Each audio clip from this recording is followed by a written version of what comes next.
గూర్చినటువంటి చింత, పిల్లలను గూర్చినటువంటి చింత, వివాహము అవ్వనటువంటి వ్యక్తి వివాహాన్ని గూర్చినటువంటి చింతల చేత రకరకాలు కలిగినటువంటి చింతలు, రకరకాలు కలిగినటువంటి ఆలోచనలు, మరి ఇక్కడ ఉన్నటువంటి ప్రతి వ్యక్తి, ప్రతి కుటుంబము ఉన్నాయి, ప్రతి కుటుంబంలో ఉన్నాయి. అయితే ఆ వాక్యాన్ని మనం ఒక్కసారి చదువుకుందాం. ఫస్ట్ కొరింథీయులకు రాసినటువంటి పత్రిక 7వ అధ్యాయము 32వ వాక్యాన్ని చదువుకుందాం. మీరు చింతలేని వారై ఉండవలెనని కోరుచున్నాను. చదవండి. వివాహము అవ్వనటువంటి వ్యక్తి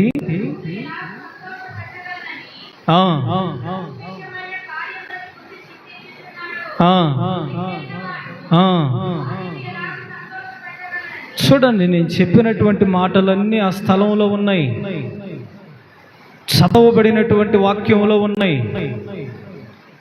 వివాహము కానటువంటి వ్యక్తి ప్రభువుని ఎలా సంతోషపెట్టాలి? అతనికి ఇంకా కుటుంబాన్ని గుర్చినటువంటి చింత లేదు. యేసయ్యను గుర్చినటువంటి చింత, ప్రభువుని ఎలా సంతోషపెట్టాలి, నన్ను బట్టి ప్రభువు సంతోషిస్తున్నాడా లేదా అని చింత మాత్రమే ఉంది. అదే వివాహము అయ్యి ఒక కుటుంబ వ్యవస్థ ఏర్పడినటువంటి వారికి కుటుంబాన్ని గుర్చినటువంటి చింత, రకరకాలు చింతలు కలిగి మనిషి ప్రతిరోజు బ్రతుకుతూ జీవిస్తూ ఉన్నాడు. ఏదో ఒక చింత మనిషిని వేధిస్తూ ఉంది. చింత అంటే అర్థం ఏంటంటే మనోవేదన, మనస్సులో బాధ కదా, మనశ్శాంతి లేనటువంటి స్థితి. అట్లాంటి స్థితి కలిగి మనమందరం కూడా ఈరోజు బ్రతుకుతూ ఉన్నాం. ఈరోజు ఆ మనశ్శాంతికి మనశ్శాంతి లేనటువంటి ఆ బాధ ఈరోజు మన జీవితంలో నుండి, మన కుటుంబములో నుండి ఆ మానసిక బాధను దేవుడు తొలగించాలని, చింతలేని కుటుంబాలుగా మన కుటుంబాలను దేవుడు చేయాలి అని కోరుకుంటూ ఉన్నాడు. ఎంతమంది ఏ చింత చేత వచ్చారో ఈ స్థలంలోనికి, ఏ మానసికమైనటువంటి బాధ కలిగి ఈ స్థలంలోనికి వచ్చారో, మనస్సులో ఈరోజు ఎంత బాధ పెట్టుకొని కుమిలిపోతూ ఈ స్థలంలోనికి వచ్చారో, మన బాధంతయు కూడా, మన చింత అంతయు కూడా యేసయ్య తీసివేయునుగాక. నిశ్చయముగా చింతలేని వారై, ఈరోజు సబ్జెక్ట్ టైటిల్ ఏంటంటే చింతలేని జీవితము మనందరికీ దేవుడు అనుగ్రహించాలి. చింతలేని వారిగా మనమందరము బ్రతకాలి. మనమందరం కూడా చింత లేకుండా తల ఎత్తుకొని ముందుకు సాగిపోవాలి. చింత లేదు అన్నటువంటి వారు ఈ స్థలంలో ఉన్నారా? మానసికమైనటువంటి బాధ లేదు అన్నటువంటి వారు ఈ స్థలంలో ఉన్నారా? ఏదో ఒక బాధ, ఏదో ఒక చింత మనలను వేధిస్తూ ఉంటుంది. బాధలు కలిగినటువంటి జీవితం కాకుండా చింతలేని జీవితాన్ని మనమందరం అనుభవించాలి, మనమందరం ఆస్వాదించాలి. మరొక వాక్యాన్ని కూడా మనం చదువుకుందాం. పేతురు పుస్తకం 5వ అధ్యాయము 7వ వాక్యాన్ని కూడా చదవండి. మొదటి పేతురు పుస్తకం 5వ అధ్యాయము 7వ వాక్యం. యేసయ్యకు మనలను గూర్చిన చింత ఉన్నది. మీ చింత యావత్తు ఆయన మీద వేయండి. ఎవరి మీద వేయాలి?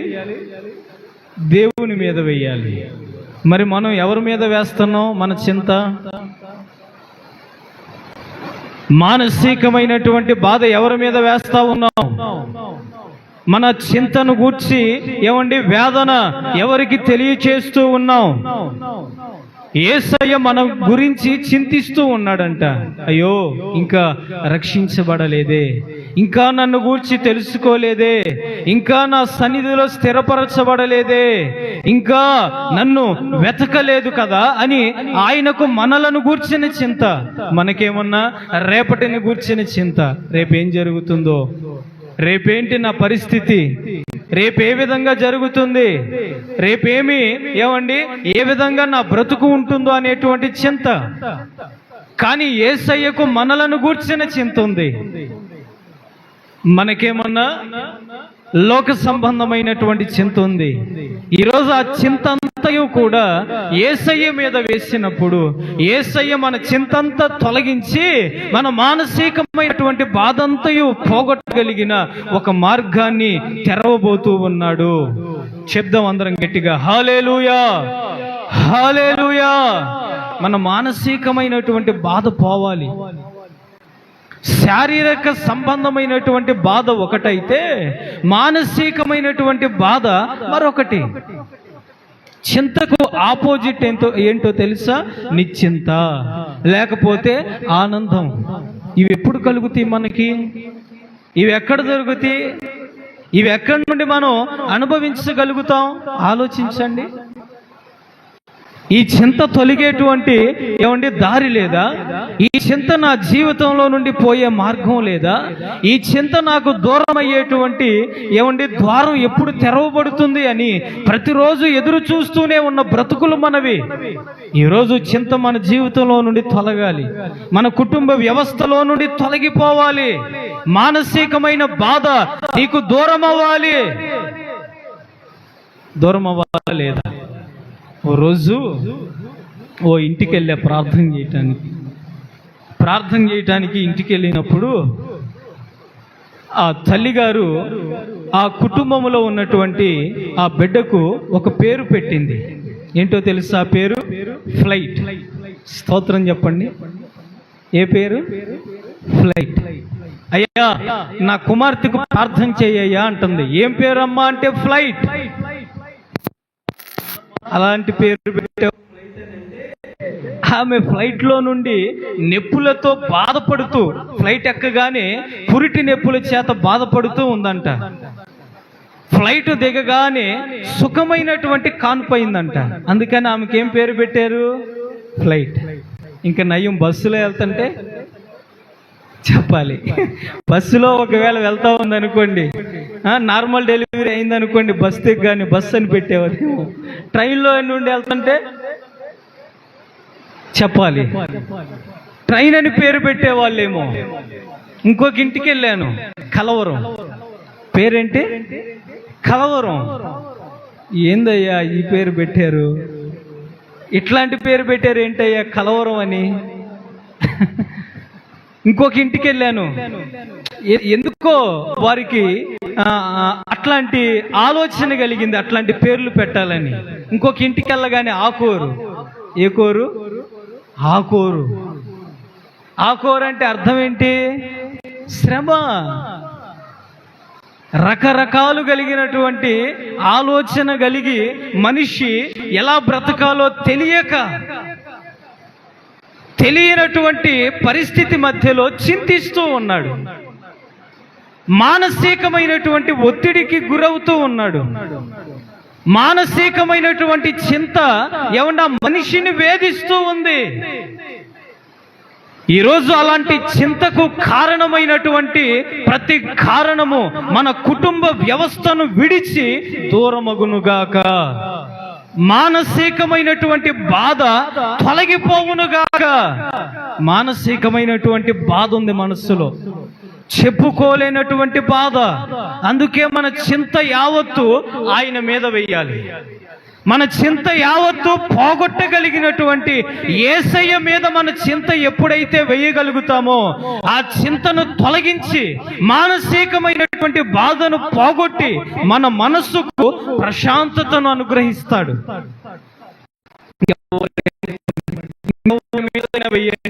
వారి చింతను కూడా వేయగలిగిన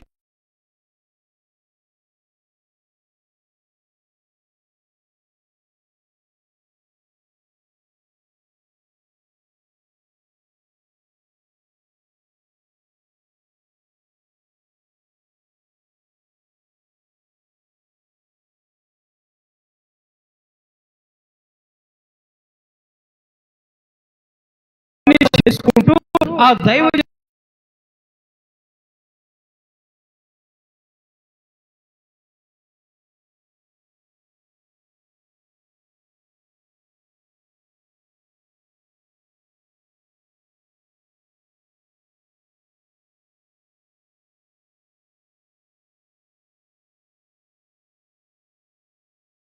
పని చేస్తున్నానే, ఇంత పనితో ఉన్నానే, ఇంత పడుతున్నానే, ఇంత కష్టపడుతున్నానే, నా మీద నీకు చింత లేదా?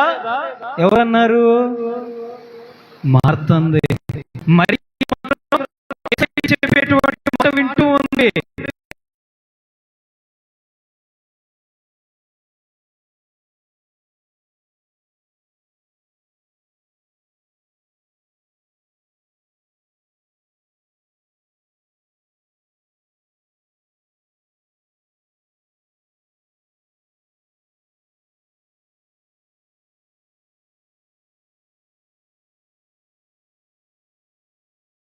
యేసయ్య పాదాల చెంత కూర్చొని యేసయ్య మాట ఎప్పుడైతే మనం వినగలుగుతామో మన మనస్సుకు ప్రశాంతత, మన మనస్సుకు నెమ్మది.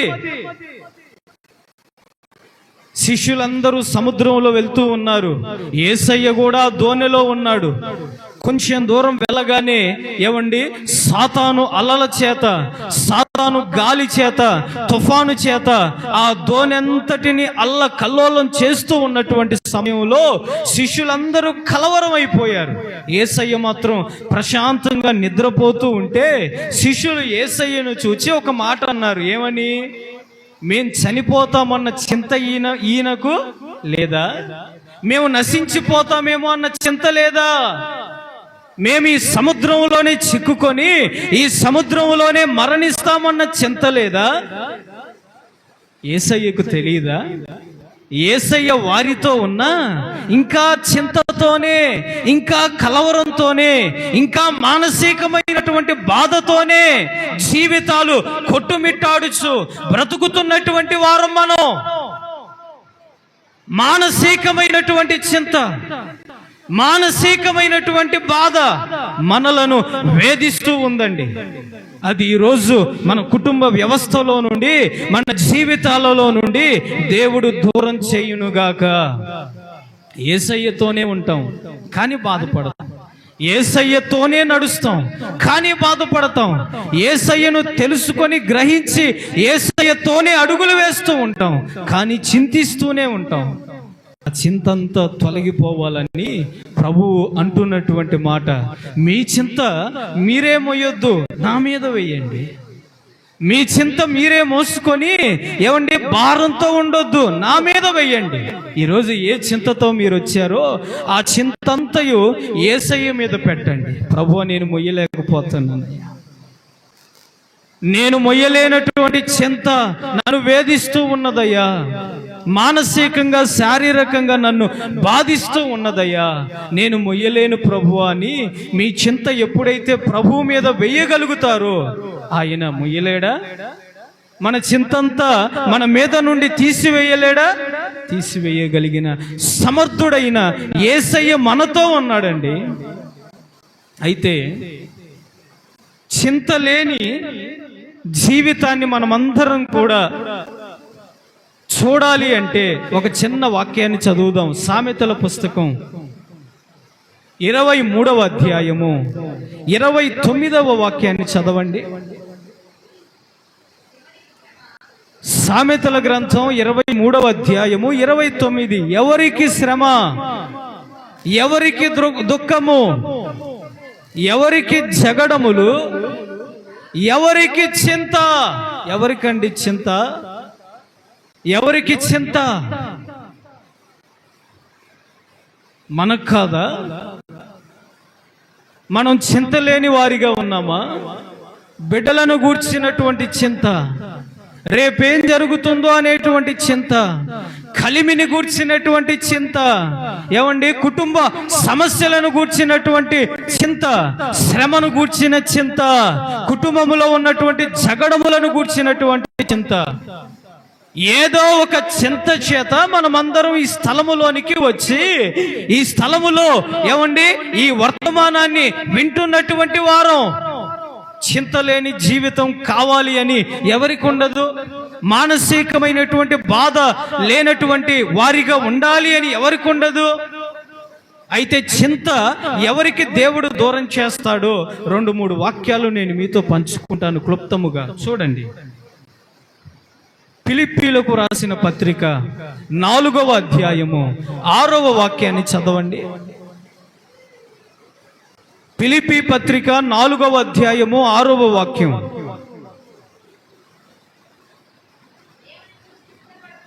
దేనిని గురించి చింతపడకుడి, ప్రతి విషయములోను ప్రార్థన విజ్ఞాపనము చేత కృతజ్ఞతాపూర్వకముగా మీ విన్నపములను దేవునికి తెలియచేయండి. అప్పుడు సమస్త జ్ఞానమునకు మించిన, చూడండి, మీరు చింతతోనే కూర్చోవద్దు. చింతలో ఉన్నటువంటి వారు ఆ చింతను చేత్తో పట్టుకొని ఏమండి ఓ విన్నపముగా, ఓ ప్రార్థనగా దేవుని సన్నిధిలో ఎప్పుడైతే ఏమండి ఆ దేవుని చేతికి అప్పగిస్తారో దేవుని యొద్ద నుండి సమాధానము, జవాబు దొరుకుతుందంట. ఎందుకు చింతిస్తున్నావు? ప్రార్థన చేయగలిగే శక్తి ఉంది. ఏమండి, ప్రార్థనలో ఉండగలిగే శక్తి ఉంది నీ దగ్గర. ప్రార్థనలో గంటల తరబడి పాల్గొనగలిగినటువంటి బలం ఉంది నీ దగ్గర. ప్రార్థన చేయి. చింత యావత్తు విన్నపముగా దేవుని సన్నిధిలో తెలియచేయి. ఆయన దగ్గర నుండి ఒక జవాబు నువ్వు పొందుకోగలుగుతావు, నువ్వు అనుభవించగలుగుతావు. దేవుని వద్ద నుండి నీ చింతకు సంబంధించిన ఒక మార్గం దొరుకుతుంది. నీ చింత పోతుంది. జవాబు వస్తుందా రాదా? జవాబు దొరుకుతుందా దొరకదా? జవాబు నీకు దూరం అవుతుందా అవ్వదా? అయితే దూరం అవ్వాలి, చింతలేని జీవితాన్ని నువ్వు అనుభవించాలి అంటే నువ్వు ప్రార్థన విన్నపాన్ని చేసే వ్యక్తిగా లేవాలి. ప్రార్థనతో పెనుగులాడేటువంటి వ్యక్తివిగా నువ్వు ఉండాలి. నువ్వు ప్రార్థన చేయగలుగుతున్నావా? దేవుడే తీసేస్తాడులే, దేవుడే తొలగిస్తాడులే.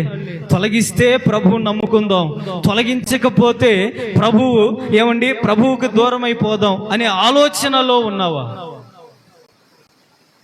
ఏ ఆలోచన కలిగి మనం ఉన్నామండి? ప్రార్థన విన్నపాన్ని ఎప్పుడైతే నువ్వు దేవునికి తెలియచేయగలుగుతావో నీ ప్రార్థన వినటానికి ఆకాశమందు ఆయన నీ ప్రార్థనకు చెవియొగ్గి నీకు సమాధాన పూర్వకమైన జవాబును దయచేయాలని ఎదురు చూస్తూ ఉన్న దేవుడు ఆయన. చింతలోనే నువ్వు కూర్చోకూడదు. మానసికమైన బాధలోనే నువ్వు సతికిల పడిపోకూడదు. నువ్వు లే, ఈరోజు నీ ఆలోచన మార్చుకో. 2 కోతులు చెట్టు పైన ఆడుకుంటూ ఉన్నాయి. ఆ కొమ్మ మీద నుండి ఆ కొమ్మ మీదకి, ఆ కొమ్మ మీద నుండి ఆ కొమ్మ మీదకి ఎగురుతూ దూకుతూ ఉన్నాయి. అలా ఎగురుతూ ఉన్నటువంటి సమయంలో ఒక కోతి జారిపోయి క్రింద పడిపోయింది. క్రిందంతా బురద, క్రిందంతా నీరు, అందులో చిక్కుకుపోయింది. 2వ కోతి ఆ చెట్టు కొమ్మ మీద నుండి మరొక చెట్టు కొమ్మ పైకి అలా దూకుతూ ఎగురుతూనే ఉన్నది. కానీ ఒక మంచి ఆలోచన చెప్పలేకపోతా ఉంది. బురదలో ఇరుక్కుపోయి, ఆ బురదలో కూరుకుపోయి చతికిలు పడిపోయినటువంటి మరొక వ్యక్తికి మంచి ఆలోచన చెప్పలేకపోతా ఉంది. క్రింద ఆ బురదలో చిక్కుకున్నటువంటి ఆ కోతి పైన ఉన్నటువంటి కోతిని అడుగుతూ ఉంది, ఏమయ్యా, బురదలో చిక్కుకొని ఉన్నటువంటి నన్ను చూసి ఏదో ఒక ఆలోచన చెప్పాలి కదా, పైకి ఎలా రావాలో తెలియచేయాలి కదా, బయట ఎలా పడాలో నేర్పించయ్యా అని అడుగుతూ ఉంటే అదే ఆలోచిస్తా ఉన్నాను అంటుంది. అదే ఆలోచిస్తున్నా, ఆ విషయాన్ని గురించే ఏం చేయాలని అనుకుంటూ ఉన్నాను అని చెప్తూ ఉందండి. ఈలోగా ఒక ఆలోచన వచ్చిందంట. నీ వెంట్రుకలను అలా పట్టుకొని, నీ తలకున్నటువంటి వెంట్రుకలను అలా పట్టుకొని పైకి అలా లాగు, నువ్వు పైకి వచ్చేస్తావు, బయటపడతావు అని అంటూ ఉందంట. అలా అంటూ ఉంటే ఏమైందండి, కొంచెం పైకి వచ్చింది, మరలా కూరుకుపోయింది. కొంచెం పైకి వచ్చింది, మరలా లోపలికి వెళ్ళిపోయింది. మానవ సంబంధమైన ఆలోచనలు ఏమండి మనం చతికిల పడిపోయేటట్లుగా, మానవ సంబంధమైనటువంటి ఆలోచనలు మనం ఏమంటే లేవలేని పరిస్థితి మధ్యలో ఉండేటట్లుగా ఉంటే, ఆత్మ సంబంధమైన దేవుని ఆలోచన నీ ఉన్నటువంటి స్థలంలో నుండి నిన్ను లేవనెత్తాలి, నిన్ను బయటపడేయాలి, నిన్ను సాక్షిగా నిలబెట్టాలి, నువ్వు కోరుకున్న రేవుకు నిన్ను చేర్చాలి, గమ్యము నీకు చూపించాలి, నీ చింత నీకు దూరం చెయ్యాలి, నిన్ను ఆత్మీయముగా ఆనందింప చెయ్యాలి అని ఏమండి దేవుని ఆలోచన. మానవ సంబంధమైన ఆలోచన అయితే అది కాదు. దేవుని ఆలోచన అయితే నీకు మార్గం స్పష్టముగా కనపరుస్తుంది, ప్రార్థనకు జవాబునిస్తుంది, నీకు సహాయం చేస్తుంది. దేవుని కన్నులకు మరుగైనది ఏదైనా ఉన్నదా? ఏదీ లేదు. అందుకని నీవు దేవుని వద్ద నుండి ఆలోచన పొందుకోవటానికి ప్రార్థన చెయ్యి, ప్రార్థన విన్నపముతో మొరపెట్టు. దేవుని సహాయము నీ కార్యము సఫలమయ్యేటట్లుగా దేవుడు చేస్తాడు. నీకు నెమ్మదినిస్తాడు, నీ కన్నీరు తుడుస్తాడు, నీకు ఓదార్పునిస్తాడు. గుండె నిండా దిగులు చేత చింత చేత వచ్చినటువంటి నిన్ను ఆ చింతలో నుండి బయటికి లాగుతాడండి. ఇంకెవరూ లాగలేరు, ఇంకెవరూ చెయ్యలేరు. ఇంకొక మాట కూడా మనం చదువుకుందాం. రాజుల మొదటి గ్రంథం 8వ అధ్యాయము 47వ వాక్యాన్ని చదువుకుందాం. వారు చెరగా కొనిపోబడినటువంటి దేశమందు తాము చేసినటువంటి దానిని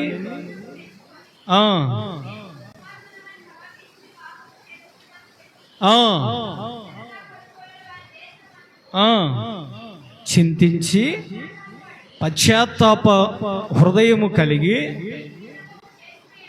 అదిగో ప్రార్థన చేసిన ఎడల వారి మనసంతా మారిపోయి పశ్చాత్తాపమైనటువంటి మనస్సు చేత ఎవరైతే విన్నపాన్ని చేయటం ప్రారంభిస్తారో అట్లాంటి వారి కార్యాన్ని మీరు జరిగించకుండా ఉండొద్దు, అట్లాంటి వారి మీద కనికర పడకుండా ఉండొద్దు, అట్లాంటి వారి కార్యాన్ని పనిని ఏమండి మీరు చేసి సఫలం చేయండి. దేవుడు ఆజ్ఞాపిస్తూ ఉన్నాడండి. విన్నపము చేసేటువంటి వారిని తొలగిపోవద్దు, ప్రార్థన చేసేటువంటి వారికి దూరముగా ఉండొద్దు. మీరు ప్రార్థన చేయండి, ప్రార్థన చేయటానికి ఇష్టపడండి, ప్రార్థన చేయటానికి మీ మనస్సును రేపండి. అందులో ఉన్నటువంటి ఆశీర్వాదం, అందులో ఉన్న మేలు, అందులో ఉన్నటువంటి కార్యము సఫలమయ్యే కృప ఎంతగా మనం చూడగలుగుతామో చూస్తామా లేదా? ఒక్కసారి అలా చేతులుపుతూ స్తోత్రం చెబుతారా? స్తోత్రం, స్తోత్రం, స్తోత్రం, స్తోత్రం. నిద్రపోయేవారు కూడా చెప్పండి. ఎవరు పట్ల చక్కగా వింటున్నారు దేవుని వాక్యం. చాలా సంతోషం.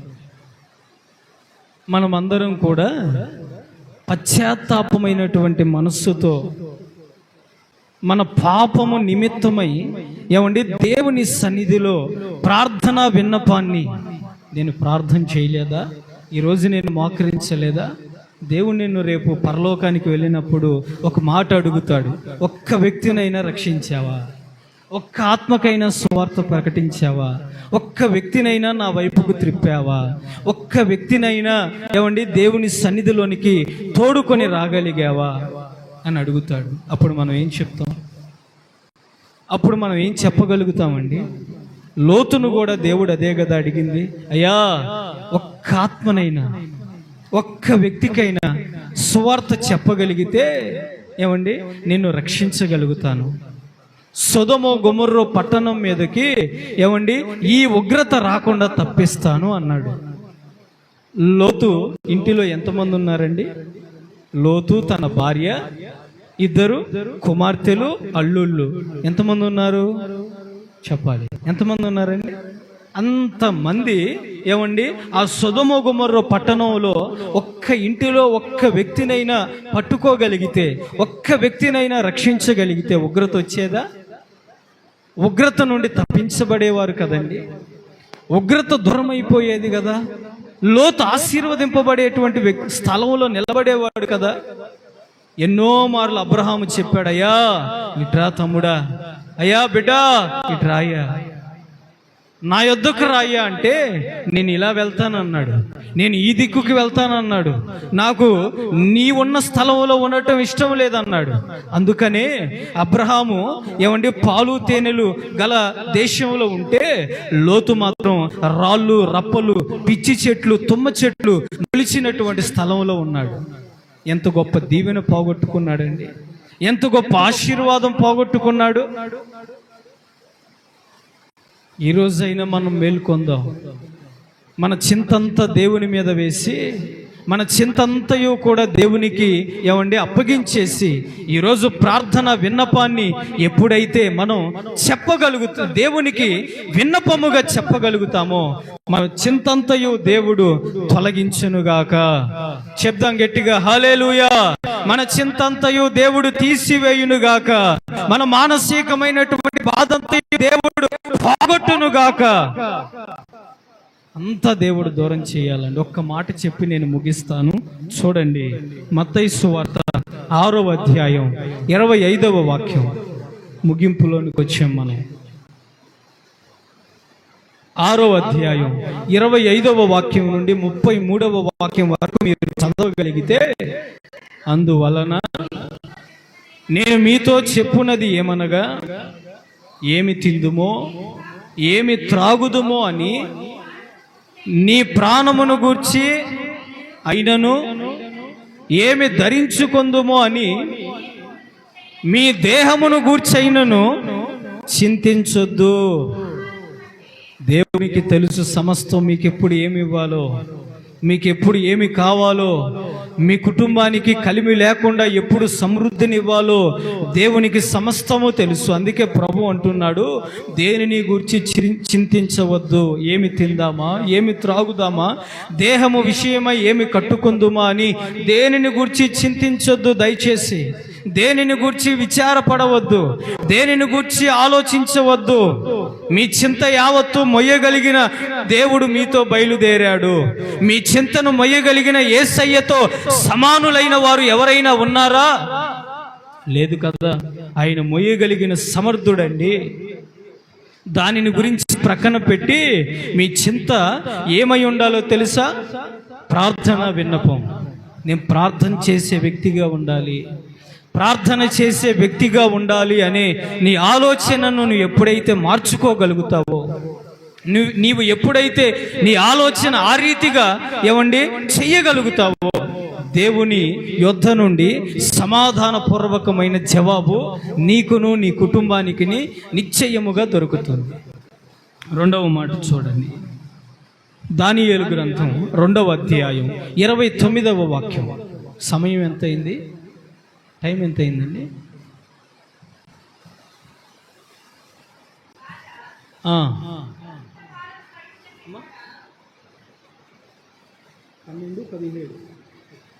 15. Okay, right. 10 నిమిషాల్లో ముగించుకుందాం. దానియేలు గ్రంథం 2వ అధ్యాయం 29వ వాక్యం. రాజా, ప్రస్తుత కాలము గడిచిన పిమ్మట ఏమి జరుగునో అనుకొని తాను పడక మీద పండుకొని మనోచింత కలిగినటువంటి వాడై ఉండగా. చూడండి, ఒక వ్యక్తి మనస్సులో మనోచింత. ప్రస్తుత కాలము ముగించబడిన తరువాత ఏమి జరుగుతుందో, ఏమి జరుగునో అనేటువంటి మనస్సులో ఒక చింత, ఒక కలవరం ప్రారంభించబడింది, ఒక వేదన ప్రారంభించబడింది. మన జీవితంలో కూడా అంతే కదండి. ప్రస్తుత కాలం ముగించబడిన తరువాత ఏం జరుగుతుందో, ఏమవుతుందో అని ఎప్పుడూ కూడా మనం ఆలోచించి మనసులో చింత చేత వేదన చేత నలిగిపోతూ ఉంటాం. మరొక 3 వ్యక్తులు మనకు కనబడతారు. 3వ అధ్యాయం 16వ వాక్యం చూడండి. షడ్రక్, మెషక్, అబేద్నెగో ఈ ముగ్గురు వ్యక్తులను గురించి మనం ఎప్పుడూ కూడా ఆలోచించి చదువుకుంటూ ఉంటాం. వారి ముందు 7 రెట్లు వేడిమి కలిగినటువంటి అగ్నిగుండం వెయ్యబడింది. వారి పెద్ద తప్పేమీ చేయలే. వారు చేసిందల్లా ఒక్కటే, రాజు ఎదుట నమస్కరించలేదు. రాజు పెట్టినటువంటి శాసనాన్ని ఉల్లంఘించారు. రాజు పెట్టినటువంటి చట్టాన్ని వ్యతిరేకంగా యేసయ్యను ఆరాధించారు. వారు చేసింది అదొక్కటే. మానవ సంబంధమైన ఆలోచనకు వేరుగా ఉన్నారు. దేవుని సంబంధులుగా దేవుని ఆలోచనకు దగ్గరగా ఉన్నారు. వారు చేసింది అదే. ఒక్క మాట చదవండి.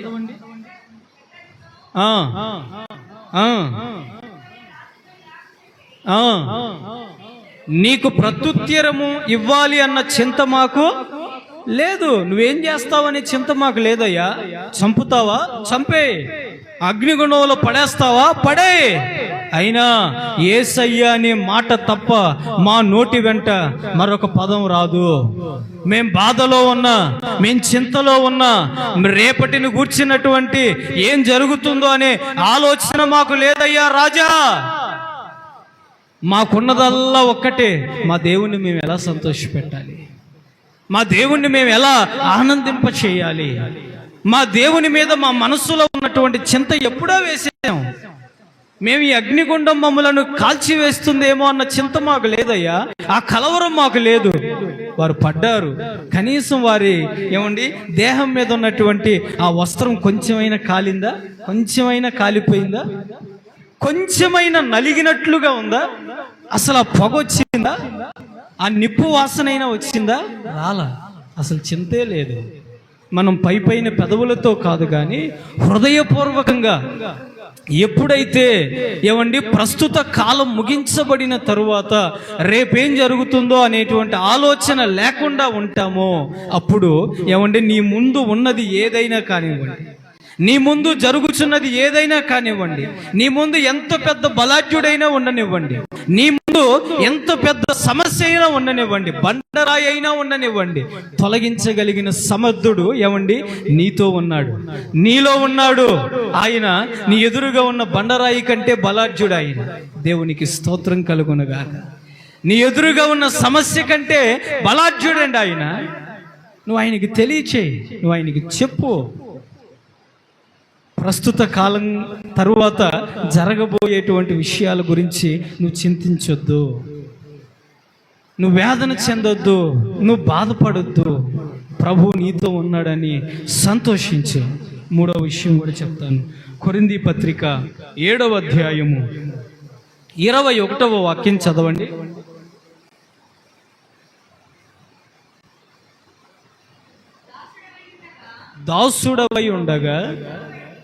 దాసుడవై ఉండాలి అని పిలువబడ్డావా? నువ్వు ఏ స్థితిలో పిలువబడ్డావో నువ్వు ఆ స్థితిలోనే ఉండు. ఆ స్థితిని ఎన్నడూ మర్చిపోవద్దు. దాసునిగా పిలువబడ్డావా? చెయ్యి. పరిచారకునిగా పిలువబడ్డావా? చెయ్యి. ప్రార్థనా పరునిగా పిలువబడ్డావా? చెయ్యి. కష్టపడి ప్రయాసపడేటువంటి వ్యక్తివిగా పిలువబడ్డావా? చెయ్యి. నువ్వు ఏ స్థితిలో పిలువబడ్డావో ఆ స్థితిని అన్నిటికీ మర్చిపోవద్దు. మర్చిపోవచ్చా? మర్చిపోకూడదు. మనం ఏ స్థితిలో నుండి పిలువబడ్డామో, ఏ స్థితిలో దేవుడు మనలను ఆశీర్వదించాడో మనం ఎన్నటికీ మర్చిపోకూడదు. దాసునిగా పిలువబడితే దాస్యత్వపు స్థితిలో యేసయ్యను సంతోషపెట్టు, యేసయ్యను ఆనందింపచేయి. అంతేకాని దేవుడు నాకు ఇట్లా ఇచ్చాడేంటి, దేవుడు నాకు ఈ పని అప్పగించాడేంటి, దేవుడు నాకు ఈ పరిచర్య ఇచ్చాడేంటి అని ఎన్నడూ కూడా తలంచొద్దు, ఎన్నడూ కూడా దుఃఖపడొద్దు, ఎన్నడూ కూడా వేదన చెందొద్దు. నీకు ఏ స్థితిలో దేవుడు నిన్ను పిలిచాడో ఆ స్థితిలోనే నువ్వు దేవుని యందు ఆనందించు, నువ్వు దేవుని యందు సంతోషించు. నీ చింత యావత్తూ కూడా ప్రభు మీద వేసే. చాలామంది నాకు ఇచ్చిన దాన్ని బట్టి చింతిస్తూ వేదన చెందుతూ దేవుణ్ణి ఏం చేస్తారు? దూరం చేసుకుంటారు, దేవుణ్ణి మర్చిపోతారు, దేవుణ్ణి ప్రక్కన పెట్టేస్తారు. మనకి ఎట్లాంటి స్థితిలో మనం ఉన్నా సరే మనం దేవుణ్ణి స్తుతించి దేవుణ్ణి ఆరాధించేటువంటి వ్యక్తిగా ముందుకు సాగిపోవాలి. అప్పుడు నీలో చింత ఉండదు. ఎందుకంటే ప్రభు నీలో ఉన్నప్పుడు చింత ఇక నీలో ఉండదు, కలవరం ఉండదు ఇక నీలో. అలా అనుకుంటే ఇన్ని సంవత్సరాలు ఇక్కడ ఎందుకు సేవ చేస్తానండి, ఇన్ని సంవత్సరాలు ఇక్కడ ఎందుకు నిలబడతాను చెప్పండి. దేవుడు నాకు ఇచ్చిన స్థితిని నేను మర్చిపోతే ఇన్ని సంవత్సరాలు ఇక్కడ ఎందుకు కనిపెట్టుకొని ఉంటాను చెప్పండి. అవునా కాదా? అవునంటారా కాదంటారా?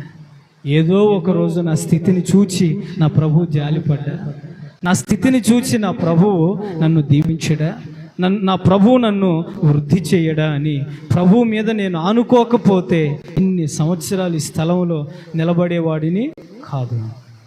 ఎలా పిలువబడ్డానో ఆ పిలువబడినటువంటి స్థితికి నేను న్యాయం చేయాలి. ఆ పిలువబడినటువంటి స్థితికి నేను కాపాడుకోవాలి అని ఈ రోజు వరకు కూడా ఆ పిలువబడినటువంటి పిలుపుకు లోబడి ముందుకు సాగిపోతూ ఉన్నాం. దేవుడు నిన్ను ఎలా పిలిచాడు మరిచిపోకుండా కాపాడుకో తల్లి. నీ చింత ఈ సంవత్సరంలో నీ కుటుంబపు దరిదాపుల్లోనికి రాకుండా నా ప్రభువు చేయునుగాక. చిన్న ప్రార్థన చేసుకుందాం. తలలు ఉంచి కన్ను.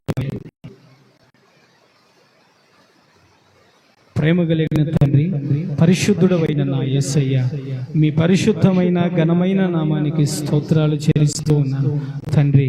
ఈరోజు మాతో హృదయపూర్వకముగా మాట్లాడారయ్యా. చింత యావత్తు మా మీద వెయ్యమని సెలవిచ్చావయ్యా. చింత యావత్తును తొలగిస్తానని మాట ఇచ్చావయ్యా. మాట ఇచ్చి తప్పే దేవుడు అయితే కాదు, మనస్ఫూర్తిగా తెలియచేసావు తండ్రి. మీకు వందనాలు ప్రభువా. ఈ రోజు నాయన ప్రార్థన విన్నపాలు తెలియచేసే వారి చింత తొలగిస్తానన్నావు. రేపటిని గూర్చి జరగబోయే విషయాలను ఆలోచించకుండా తండ్రి ఉన్నటువంటి వారి చింత తొలగిస్తానన్నావు. ఎలా పిలువబడ్డామో ఆ పిలుపును కాపాడుకున్నటువంటి వారి చింతను దూరం చేస్తానని అయ్యా ప్రమాణము చేస్తుంది. పై వచ్చే ఆదివారం నుండి 7 గంటలకు